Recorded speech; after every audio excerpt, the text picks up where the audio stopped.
आप देख रहे हैं वाल्मीकि रामायण भाग 2 एपिसोड 12। हमने देखा जब श्री राम का रथ अयोध्या से निकला तब दशरथ जी महल के बाहर शोक से गिर पड़े थे।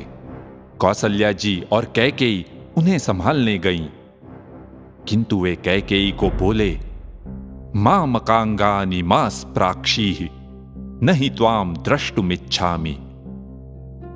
मत छूना मुझे, मैं तुम्हें देखना भी नहीं चाहता, कदापि नहीं।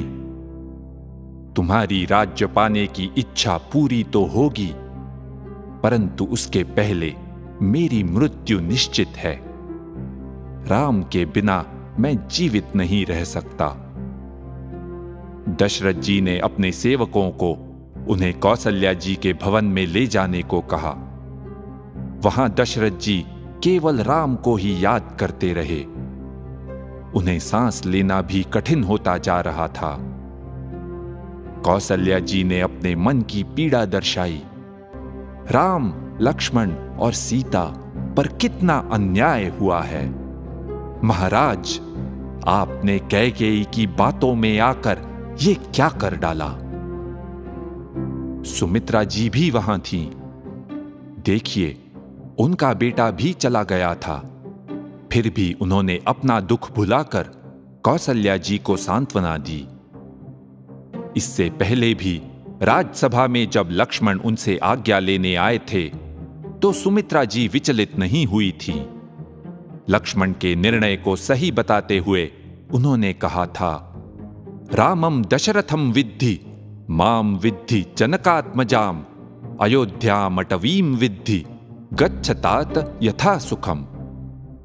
तुम राम को अपना पिता समझो, सीता को अपनी माता और वन को अयोध्या जानो। पुत्र, सुखपूर्वक यहां से प्रस्थान करो। अब सुमित्रा जी ने कौसल्या जी को समझाया, धर्म के पालन का सर्वोच्च उदाहरण राम ने दर्शाया है। वन में चले जाने से उसकी विजय ही हुई है। गच्छन्तम अपराजितम। राम से बढ़कर सत्य मार्ग पर अटल रहने वाला मनुष्य संसार में दूसरा कोई नहीं है। आप उसकी माता हैं, आपको शोक नहीं करना चाहिए। वहां श्री राम के रथ के पीछे पीछे अनेक अयोध्यावासी जा रहे थे। वे उन्हें लौटने की याचना कर रहे थे, और यदि श्री राम नहीं लौटें तो वे भी वन में ही रहना चाहते थे। श्री राम ने उन्हें अयोध्या लौट जाने को कहा और स्नेहपूर्वक आग्रह किया, आपका मेरे प्रति जो प्रेम और आदर है वही भरत के लिए भी होना चाहिए। मुझे भरत पर पूरा विश्वास है, वो अवश्य आप लोगों का भला ही करेगा। वाल्मीकि जी ने कहा है कि लोग श्री राम के गुणों के कारण मानो उनके साथ बंधे हुए थे। गुणैर्बद्धम जनम। और श्री राम जितना लोगों को समझाते गए उतनी उनकी धर्मनिष्ठा और स्पष्ट हुई तथा प्रजाजन भी उनसे अधिक बनते गए। संध्या के समय वे तमसा नदी के तट पर पहुंचे और वहीं रात बिताने की तैयारी करने लगे। बाद में श्री राम ने लक्ष्मण से कहा, मैं सोचता हूं भरत तो अयोध्या में सब कार्य ठीक से चला ही लेगा। तुम मेरे साथ आए, ये तुमने अच्छा किया, विशेषतः सीता की सुरक्षा की दृष्टि से। वनवास की पहली रात को ही श्री राम और सीता जी पत्तों की शैया पर सोए। शय्याम वृक्षदलैः वृताम। लक्ष्मण और सुमंत्र सो नहीं पाए। उनकी बातें चलती रहीं, श्री राम के बारे में, उनके गुणों के बारे में। और सूर्योदय होने से पहले जब अन्य लोग सो रहे थे, श्री राम, लक्ष्मण और सीता जी सुमंत्र के साथ चुपचाप चल दिए। श्री राम जानते थे कि उस दिन भी अगर लोग पीछे पीछे आने लगेंगे तो उन्हें और ही पीड़ा होगी। और श्री राम तो सदा प्रजा के सुख का ही विचार करते थे। अब वे बस यही चाहते थे कि वे स्वयं अपने मार्ग पर आगे बढ़ें और लोगों का जीवन अयोध्या में सुख से चलता रहे। श्री राम राज्य भी नहीं चाहते थे और उसे छोड़ना कोई बड़ी बात भी नहीं मानते थे। वे तो बस धर्म के मार्ग पर अटल रह के लोगों का कल्याण ही चाहते थे। कितने महान है श्री राम! श्री राम की महानता तो हम अभी अभी समझने लगे हैं, आगे तो और बहुत कुछ है। अयोध्या वासियों ने माना था, एकः सत्पुरुषो लोके लक्ष्मणः सह सीतया यो नुगच्छति काकुत्स्थं रामं परिचरन् वने। संसार में एकमात्र लक्ष्मण ही धन्य हैं जो श्री राम और सीता जी को वनवास में साथ देने वाले हैं।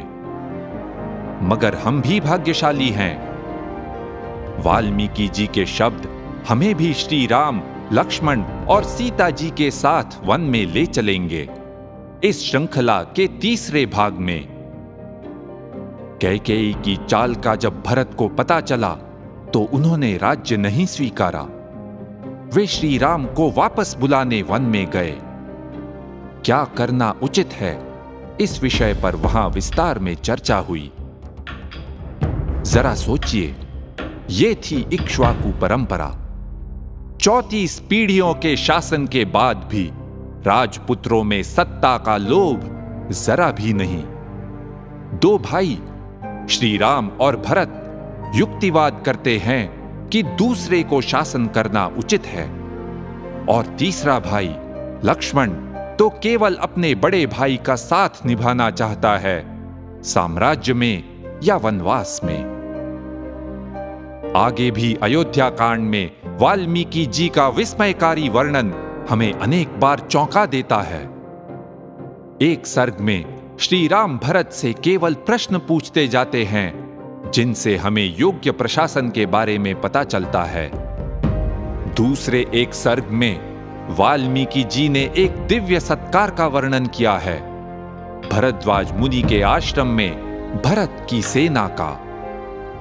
इस पार्टी में क्या नहीं था, खाना पीना और नाच गाना। और अंत में उत्तराधिकार के महत्वपूर्ण प्रश्न पर विस्मयकारी उत्तर मिलता है, लकड़ी की पादुकाएं। ये सब और बहुत कुछ हम देखेंगे तीसरे भाग में। इति ह आस, ऐसा ही हुआ था।